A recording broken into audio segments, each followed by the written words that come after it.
Hello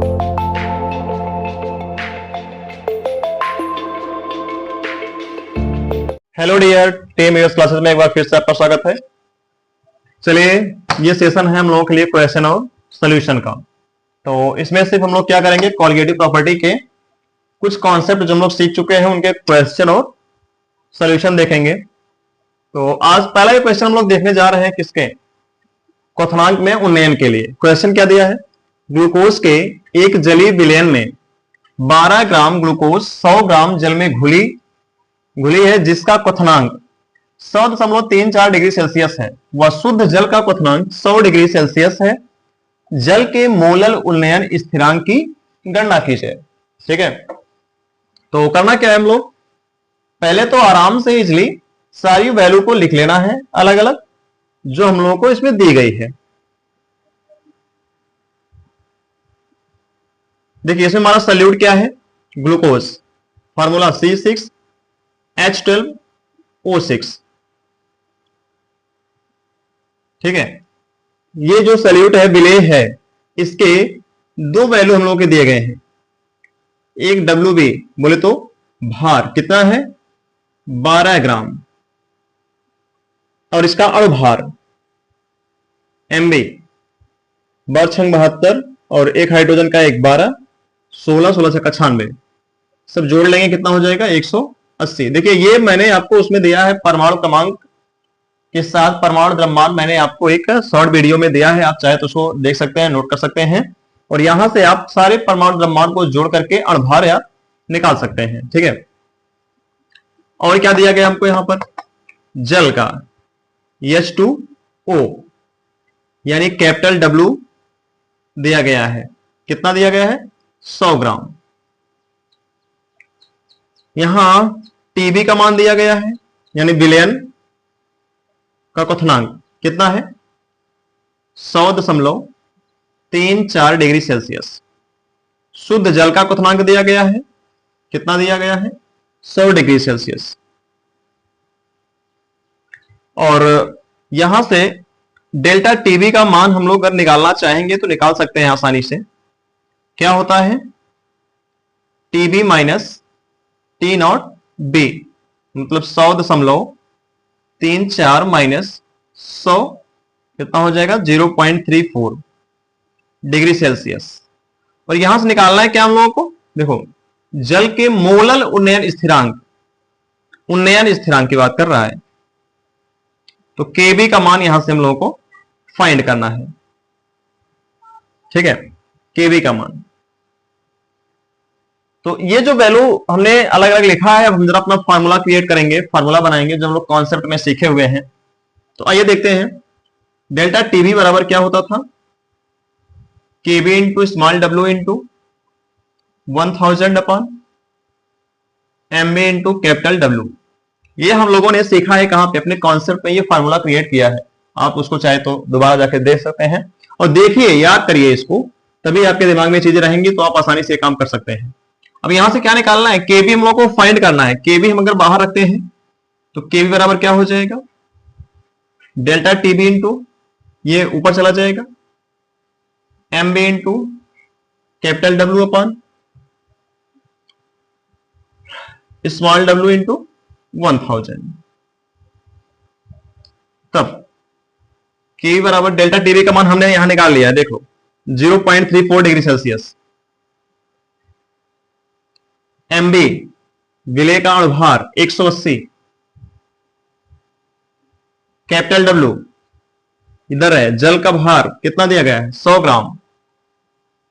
अच्छा हाँ, ये जो जल का यानी विलायक का जो भार दिया है, अगर ये ग्राम में दिया होगा, इसको किलोग्राम में बदलने के लिए हम लोग क्या करते हैं, 1000 से गुणा करते हैं, तो याद रहे चीज। स्मॉल W का मान कितना दिया है, 12 ग्राम, और क्या है, 1000 तो ऑलरेडी है। अब इसी को सॉल्व कर लेते हैं, 0 से 0, फिर 0 से 0, फिर एक 0 से 0 मर गया, कितना बचा है, 6 दूनी 12, 6 त्रिक 18, 2 1 के 2, 0.17। ये काट पीट कर सकते हैं अपने हिसाब से, 17 त्रिक 51, यानी केबी बराबर कितना हो जाएगा 0.51 डिग्री सेल्सियस मोलल इनवर्स। ये हमारा आंसर हो जाएगा। मोलल उन्नयन स्थिरांक का मान यहां से निकल के आ जाएगा।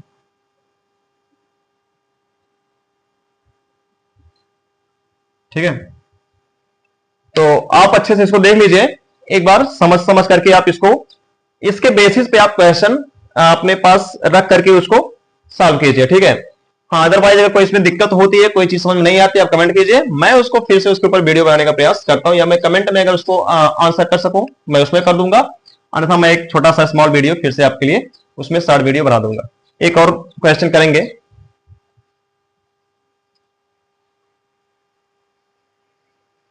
तो चलिए एक और क्वेश्चन है, ये है हिमांक में अवनमन के ऊपर ये क्वेश्चन है, उस कॉन्सेप्ट से है।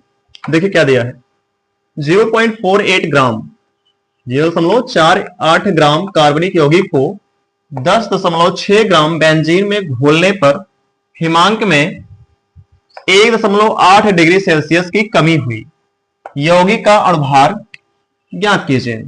तो वैसे ही सेम करना है हम लोगों को। क्या करना है, पहले सारी वैल्यू को अलग अलग लिख लेना है, फिर देखते हैं क्या करना है इसका।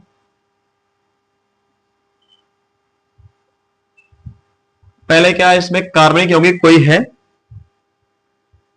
अब यहां पर उसका नाम नहीं लिया है तो इसलिए हम नहीं रखेंगे उसका, यहां पे फार्मूला वगैरह नहीं रखाए हैं।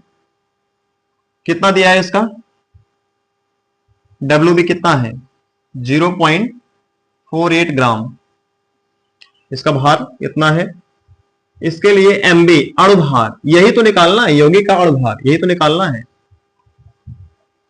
और विलायक के लिए, विलायक क्या है, बेंजीन है, C6H6 बेंजीन का फार्मूला होता है जो कि विलायक है। इसके लिए कैपिटल डब्ल्यू, यानी यही हमारा क्या है, विलायक है, तो इसके लिए कैपिटल डब्ल्यू का मान कितना हो गया है यहां पे 10.6 ग्राम।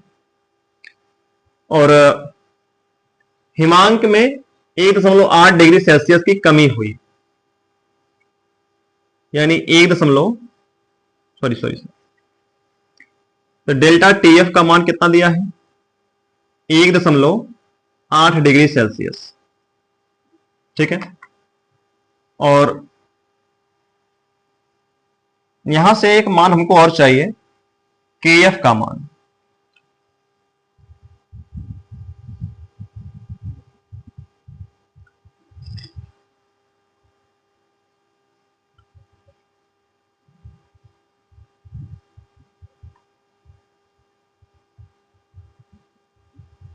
केएफ का मान कितना है 5.12। देखो डियर, ये क्या है ना, केएफ और केवी का जो मान होता है ये फिक्स होता है, वैसे तो क्वेश्चन में देना चाहिए, फिलहाल अगर नहीं दिया है तो मैं यहां लिख देता हूं 5.12। मैक्सिमम क्वेश्चन में दिया होता है, हो सकता है यहां भी दिया हो, मैंने मिस कर दिया उसको। केएफ का मान हो गया, और यहां से क्या है, तो अभी इतनी चीजें हैं हमारे पास, अब इन्हीं से हम क्या करेंगे, फाइंड करेंगे क्या, अणुभार। ठीक है, तो फार्मूला क्या होता है, चलिए फार्मूला बनाते हैं। डेल्टा टीएफ बराबर क्या होता है, K F into small W into 1000 upon M B into capital W. अब जबकि यहां से अणुभार ही पूछ रहा है तो एम बी बराबर क्या हो जाएगा, के F into small W into sorry 1000 upon delta T F into capital W. ये फार्मूला बन गया, क्योंकि यहां से अणुभार निकालना है, यही से देखो मॉडिफाई करते हैं हम लोग क्वेश्चन के फार्मूले को, तो ये अणुभार के ऊपर सारी वैल्यू पुट करते हैं। ठीक है, यही निकालना है हमको।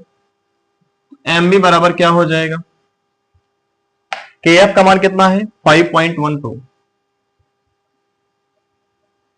स्मॉल डब्ल्यू का मान कितना है इधर दिया है 0.48,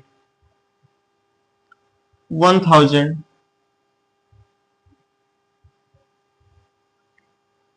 और क्या है, सॉरी, डेल्टा टीएफ इधर 1.8,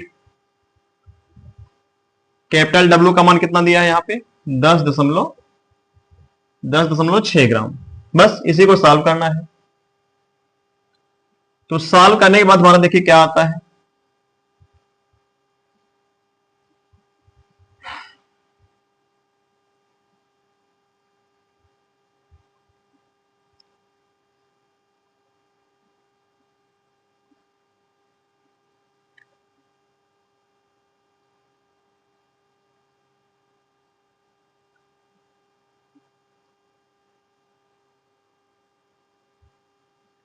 सॉल्व करने के बाद हमारा ऑलमोस्ट आ जाएगा,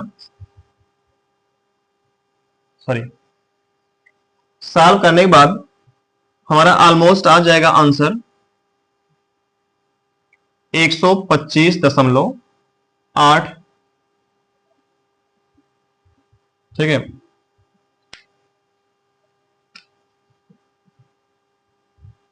ये अणुभार आ गया।